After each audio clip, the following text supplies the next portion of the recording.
Hello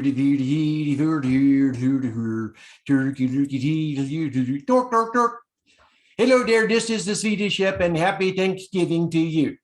Today we're going to make that special holiday treat, Pümpkin Pîe. Now, in order to make the Pümpkin Pîe, we got to have the right ingredients. So we get a real pumpkin.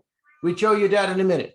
You do not get this little tin glop because that junk inside ain't worth feeding nobody. You feed this to anybody you like, it's bad news. You feed this to your girlfriend, she's going to drop you like a hot lefse.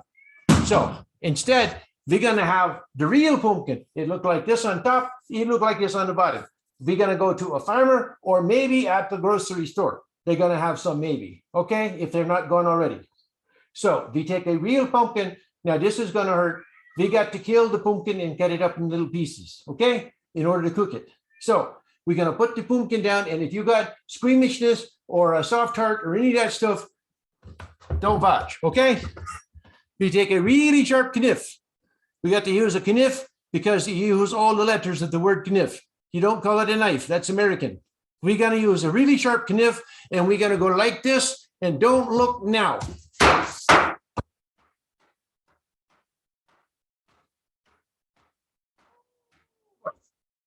Then when we finish with all that, then we got chunks of pumpkin and we got to put this into boiling water and we got to boil it for a while because it got to become soft before we can mix it all up, floop, floop, floop, and put it in with everything else. Okay, so you make chunks of pumpkin and you put it in the boiling water like it was lobster or something. Okay, you leave that in there till it's soft.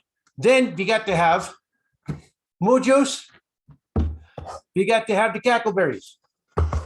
We also got to have the, well, cheaters, they use the pumpkin pie spice, okay? But us real guys, we use cinnamon and we use the nutmeg. You got to have the nutmeg in there. And ginger gives it a little bit of snap. That's why they call it ginger snap, you know that. Okay. And also, finally, you put in a little bitty pinch of cloves, or cloves, as we call it. Okay.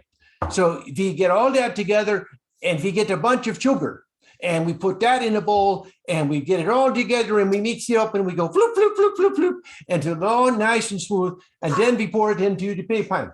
The pie pan here, this is something that you got to have. Now you got to be careful, hold it the right way. You hold it this way, nothing going to stay inside. You got to hold it this way.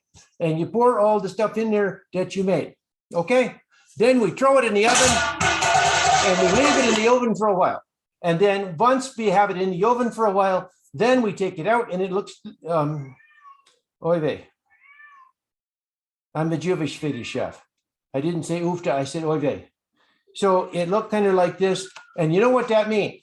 You know what that means is we're going to go back to the grocery store and we're going to buy a nice cherry cheesecake and feed that to everybody. Okay? Happy Thanksgiving. This is the Swedish Chef saying bye-bye.